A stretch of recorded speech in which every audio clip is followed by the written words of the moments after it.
હવે આ રીતે લઈ લેવાય। પછી તમારે એક પેનમાં 1 ચમચા જેટલું તમારે તેલ લઈ લેવાનું છે। અહીંયા મેં સિંગ તેલનો ઉપયોગ કર્યો છે। તેલ ગરમ થાય એટલે અડધી ચમચી જેવું આપણે જીરું એડ કરીશું।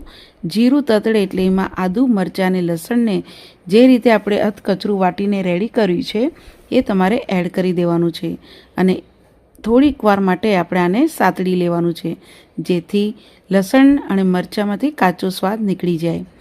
આ રીતે લસણ મરચાં સરસ રીતે સતળાઈ જાય પછી એમાં 5 ચમચી જેટલી હળદર પાવડર એડ કરવાની છે અને હળદર પાવડરને બી તમારે આ રીતે તેલમાં સાતળી દેવાનું છે। હળદરમાંથી બી તમારે કાચો સ્વાદ નીકાળી દેવાનો રહેશે।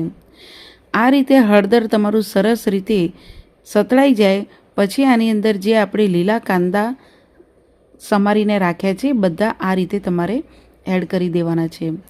બધા એકસાથે એડ કરી દેવાના। તમારે કાંદા કે અહીંયા પાન